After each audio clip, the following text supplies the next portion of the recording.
I'm Leah. Standing in the middle of what was once my family's open house, I looked around at the stunned faces. The yard, which had been filled with laughter and celebration just moments ago, was now dead silent. I held a manila folder in my hands, its contents about to shatter the illusions my family had built. It all started 4 years ago. I was a young and ambitious civil engineer, fresh out of college with a new PE license. I'd landed a decent job with a starting salary of $72,000. With the help of an FHA loan for $234,000, I bought a house on Elmwood Drive. It was a 2-story house with a half-finished basement, 3 bedrooms, and a backyard with a beautiful oak tree. It was more than I needed, but I had my reasons. My father, Henry, was a 60-year-old retired mechanic. He'd had a bad back for years and was living on a disability check of $1,500 a month. My mother, Vera, was a homemaker. They'd sold their old trailer where they'd lived for 15 years and had nowhere to go. So, I invited them to move in with me. The deal was simple: they'd contribute to the utilities, and we'd be a happy family under one roof. It was a verbal agreement, based on trust. But things didn't go as planned. My mother brought her collection of porcelain dolls, and my father brought his old recliner and his strong opinions. They never once paid a single utility bill. I covered the mortgage payments of $2,340 every month, along with the electric bill, which averaged $400 a month in the cold winters, water and sewer that cost about $100, and internet and cable, which my father insisted on having the premium package for, adding another $220. I also supplemented the groceries with about $180 a month because they ate every meal at home and never went grocery shopping. Over the 4 years, I'd painted the exterior of the house twice, replaced the roof section over the back porch when it started leaking at a cost of $4,500 out of my own pocket, and installed a new heating unit in the basement because my father complained it was drafty, which cost me $3,300. My neighbor, Mrs. Jenkins, an 80-year-old woman who'd lived next door for 18 years, saw all my hard work. She once stopped me and asked, "Honey, where's your family when you're up on that ladder?" I just smiled and said, "They're inside." That's the point, so they can be comfortable. At that time, I didn't understand the pity in her eyes, but I do now. My older brother, Ryan, was 35. He was good-looking, but he never seemed to get ahead in life. He worked at a used car dealership called Pinewood Motors and always talked big, as if he was a high-powered executive. My father adored him. Henry had this old-fashioned belief that sons carried the family name, while daughters were there to take care of the family. When Ryan graduated from community college after 3 attempts and barely passing statistics, my father threw a huge backyard barbecue. There were 20 people, burgers, beer, and a big banner that said, "Proud of you, son." But when I graduated with honors from the civil engineering program at the local university, making the dean's list 7 out of 8 semesters, my father just sent me a text that said, "Good for you, kid." No barbecue, no celebration. And when I passed the PE exam, a license that less than 25% of engineering graduates achieve, my mother said, "That's nice, honey. Your brother just got a raise at the car dealership." My father had been quietly lending Ryan money from his disability check. $6,000 here, $4,000 there. And then he'd turn around and ask me to help with the bills this month, "Sweetheart. The medical bills are killing us." I always said yes, because I thought I was holding the family together. One Friday evening, Ryan called me with news. "Leah, I'm coming home, and I'm not coming alone. I'm bringing my wife, Emily. She's 32 and 7 months pregnant." They arrived that same evening with 2 large suitcases and 3 boxes of baby supplies. Emily stepped out of the car and looked at the house as if she was appraising it. She worked part-time as a receptionist at a beauty salon and had a way of making every sentence sound like she was doing you a favor. My father had clearly known they were coming. The living room furniture had been rearranged, and a space had been cleared. But when Emily saw the living room, she shook her head. This won't work. We need a real bedroom. I'm 7 months along. My father then turned to me and said, "Vacate the room." I was shocked. That's my room, Dad. I've been in that room for 4 years. But he just replied, "Ryan needs it now. He has a family." I said, "I am family, too." But he just said, "You know what I mean." Emily added, "It would be better if you left the house altogether." And then my mother appeared in the hallway with 3 flattened cardboard boxes, the same ones I'd used when I first moved in. It was as if she'd always known this day would come. I told myself it was just temporary, maybe a week or 2 until we figured things out. So, I moved downstairs to the basement, the one I'd spent so much money heating. The basement had bare concrete walls, a single overhead bulb on a pull chain, and a mattress I dragged down from the guest closet and set directly on the floor because there was no bed frame. The air smelled like mildew and old cardboard, and there was a slow drip from a joint in the cold water pipe that kept me awake at night. Upstairs, Emily made herself at home. The next afternoon, she posted a photo of my old bedroom, now arranged as a nursery with a crib and pastel bunting, on her Instagram. "Family always makes room for the next generation," she wrote, followed by a pink heart emoji. There were 230 likes and comments full of congratulations, but nobody asked whose room it had been. I slept in that basement for 3 nights. On the 3rd night, a pipe joint gave way slightly, and I woke up at 3 a.m. With my back soaked through the mattress. Lying there in the dark, I thought, I'm paying $2,340 a month to sleep in a puddle beneath my own house. The next morning, when I went upstairs to make coffee, Emily was sitting at the kitchen table using the espresso machine I'd bought. She looked up and said, "Oh, you're still here?" That was the first time I realized that love and ownership are not the same thing. A few days later, I was sitting in my car in the parking lot at work, eating a granola bar, when my phone buzzed with a notification from my credit monitoring service. I'd signed up for it 3 years ago because I liked tracking data. The alert read, "New lien detected on property at 123 Elmwood Drive." I read it 3 times, then opened the full report. There was a $98,000 mortgage lien filed through Oakwood Credit Union, a small community bank where my father had his checking account. The borrower's signature on the deed of trust addendum was mine, but I'd never signed anything. I'd never been to Oakwood Credit Union, and I'd never authorized a lien on my property. I pulled up the signature image on the PDF. It looked close, but I knew my own handwriting like a musician knows their instrument. The capital L in my last name was wrong. I looped it tight at the top, but this one swooped wide. And my middle initial, which I always wrote in cursive, was written in print. I called the credit union. A manager confirmed that the loan had been processed 3 months prior by a representative described as a family member of the property owner. The witness on the application was listed as Vera, my mother. $98,000. My name. My house. Without my knowledge or consent. I sat in that parking lot, shaking with rage. If this lien hit my credit report within the next 30 days, my credit score of 780, which I'd built over nearly a decade of discipline, would collapse. And with it, everything I'd worked for. I sat at a 24-hour diner until 1 o'clock in the morning, drawing a line down the middle of a paper napkin. On the left side, I wrote what I'd lose if I fought, my relationship with my parents, the possibility of being cut off by the extended family, and the fact that Emily was 7 months pregnant, so any move I made would be framed as an attack on an expectant mother. On the right side, I wrote what I'd lose if I didn't, $98,000 in fraudulent debt attached to my name, a credit score in free fall, and the certainty that they'd do it again. I crumpled the napkin and threw it away.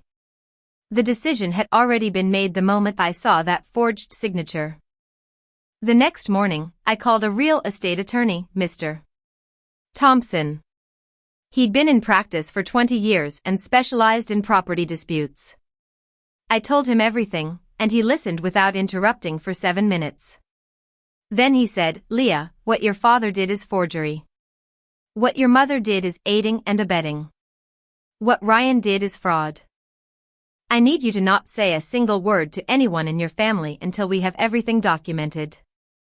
Mr. Thompson worked fast. Within 48 hours, he'd filed a formal request under my rights as the property owner for every document related to the lien. Oakwood Credit Union complied, albeit reluctantly.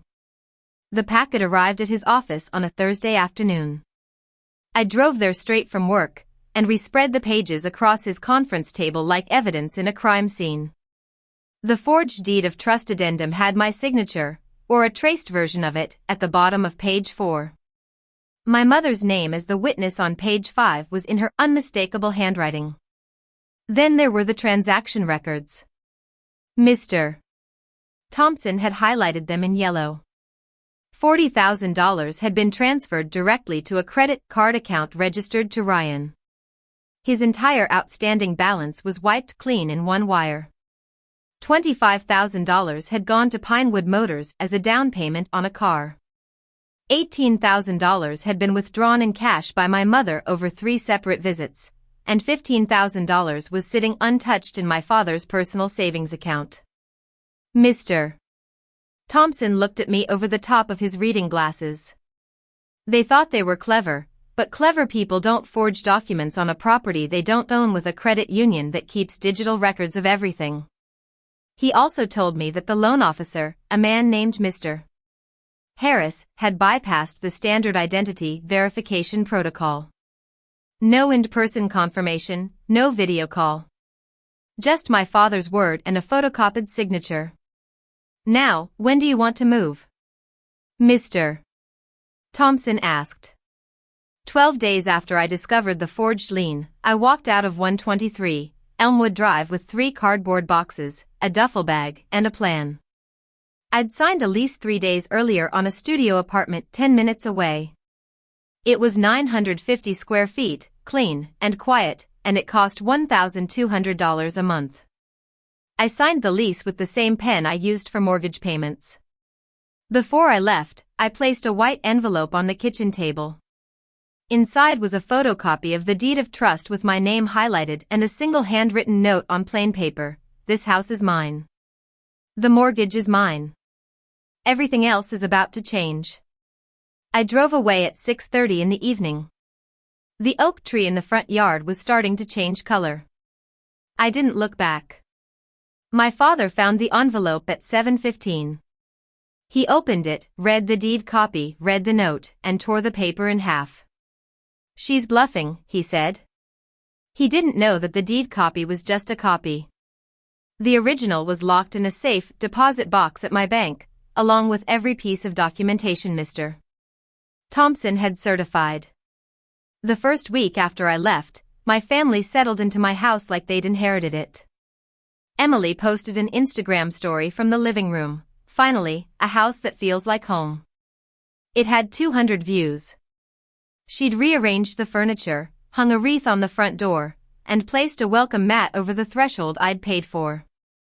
Ryan mowed the lawn for what I'm sure was the first time in his life and posted a selfie with the caption, "Dad duty starts early." My father called every branch of the family tree. He told them I'd moved out because I wanted my own space, a very independent girl. No mention of the basement, the eviction from my bedroom, or the forged mortgage. My mother called me once that week, not to ask how I was or say she missed me, but to ask, "Did you pay the electric bill before you left? Your father said the lights flickered." Meanwhile, Mr. Thompson and I were working through our checklist. We filed a fraud complaint with Oakwood Credit Union and submitted formal disputes with all 3 credit bureaus: Experian, TransUnion, and Equifax, with supporting documentation. We also prepared a 30-day notice to quit, addressed to Henry, Vera, Ryan, and Emily.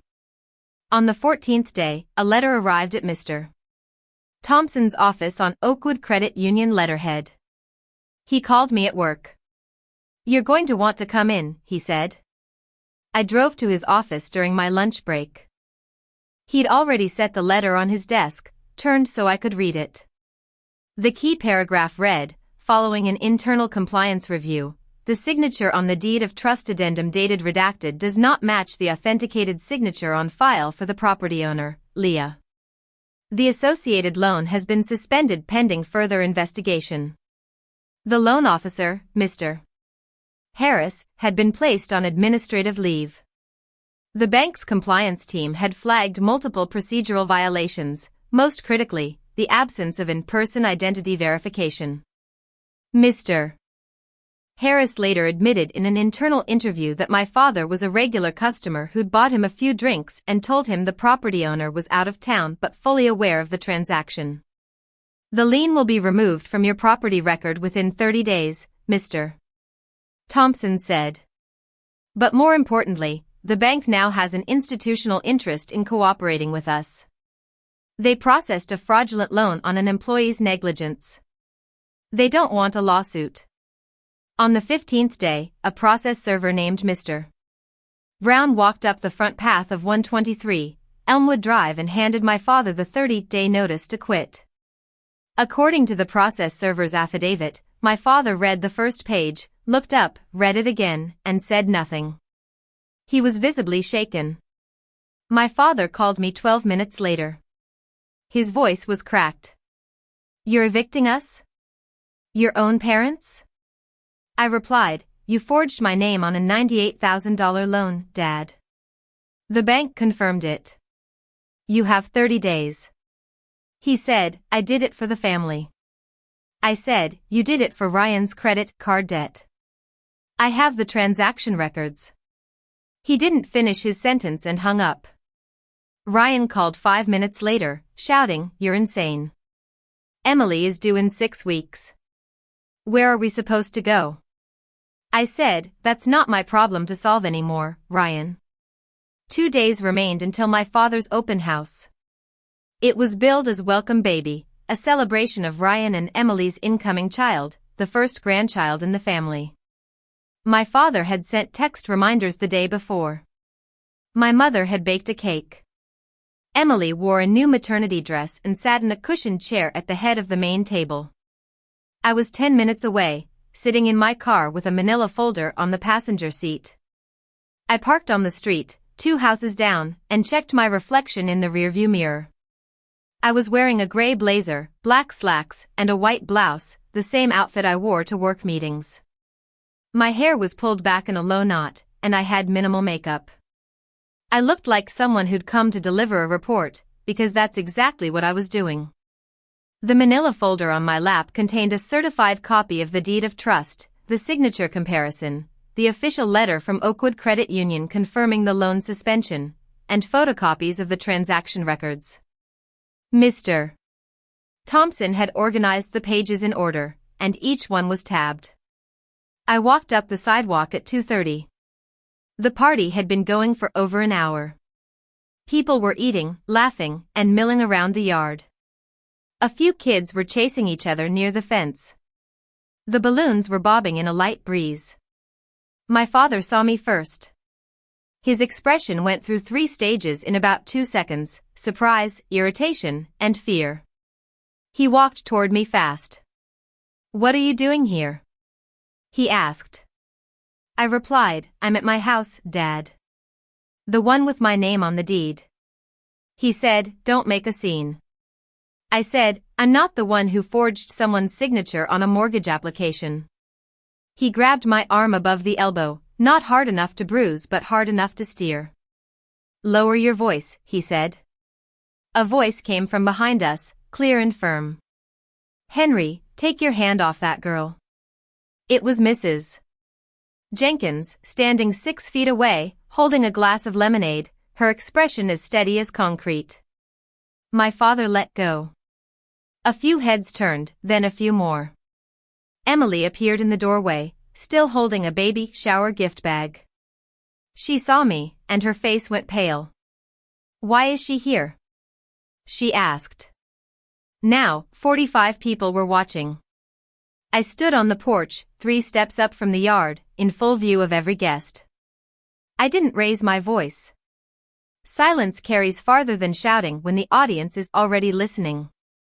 Most of you were told I moved out because I wanted my own space.